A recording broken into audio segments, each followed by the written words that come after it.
সাত পাকে বাধা পড়তে চলেছেন ম্যাট্রিমোনিয়াল সাইডে আলাপ। ডিসেম্বরে সাত পাকে বাধা পড়ছেন অভিনেত্রী পৌলমী দাস। আপনাদের সবাইকে স্বাগত সিনে গসিপে। বন্ধুরা, পৌলমী দাস জনপ্রিয় মুখ টেলিভিশন ইন্ডাস্ট্রির। এছাড়াও চুটিয়ে কাজ করছেন তিনি ওয়েব সিরিজে। ডিসেম্বরের শুরুতেই সাত পাকে বাধা পড়বেন অভিনেত্রী, তবে তার পাত্র ইন্ডাস্ট্রির কেউ নন।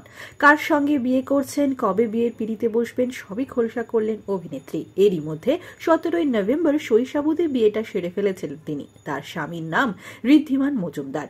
জনপ্রিয় সংবাদ মাধ্যমে অভিনেত্রী জানিয়েছেন নতুন জীবন খুবই উত্তেজিত। ও একদমই ইন্ডাস্ট্রির মানুষ নন। সবচেয়ে বড় কথা হলো আমাদের অ্যারেঞ্জ ম্যারেজ। ঋদ্ধিমানের নিজস্ব স্টার্টআপ বিজনেস আছে সোলার এজেন্সির। ম্যাট্রিমোনিয়াল সাইডের সুবাদে আলাপ, সেখান থেকেই চেনা জানা। আর আগামী 6 ডিসেম্বর আমাদের বিয়ে। অভিনেত্রী জানিয়েছেন গত কয়েক বছর ধরেই বিয়ের চাপ দিচ্ছিলেন পরিবারের সদস্যরা, সেই মতনই সিদ্ধান্ত নিয়ে ফেলেন তিনি। অভিনেত্রী জানান বাবা মা বলেছিলেন এবার বিয়েটা সেরে ফেলা উচিত, সেইভাবেই দেখাশোনা শুরু হয়। প্রচুর প্রস্তাবও এসেছিল, তবে কপালে এটাই হওয়ার ছিল। সম্বন্ধ করে বিয়ে, তাও আবার ইন্ডাস্ট্রির বাইরের মানুষের সঙ্গে। প্রথম দেখাতে নিশ্চয়ই অনেক প্রশ্ন করেছিল হবু বর।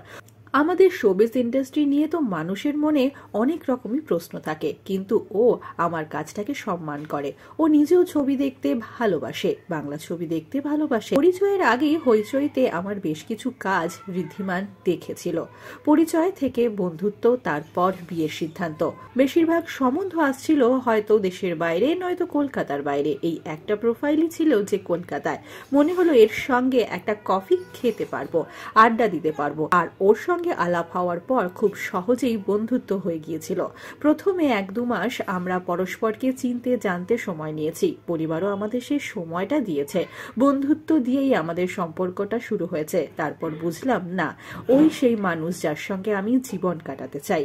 বিয়ে একেবারে সাবেকি সাজেই করবেন অভিনেত্রী। তিনি জানিয়েছেন একদম টকটকে লাল বেনারসি পরব, সঙ্গে সোনার গয়না। এই মুহূর্তে মিত্তির বাড়ির শুটিং নিয়ে ব্যস্ত অভিনেত্রী পৌলমী। এই ধারাবাহিকে মেজো বউয়ের চরিত্রে তাকে দেখা যাবে। সিরিয়ালের শুটিং এর ফাঁকে বিয়ের শেষ মুহূর্তে শপিং করে ফেলছেন অভিনেত্রী। তবে মধুচন্দ্রিমায় কোথায় যাবেন অভিনেত্রী, সেই প্ল্যান কিন্তু এখনো করা হয়নি তার। বিনোদন জগতের আর অনেক খবর নিয়ে ফিরছি, জুড়ে থাকুন আমাদের সঙ্গে।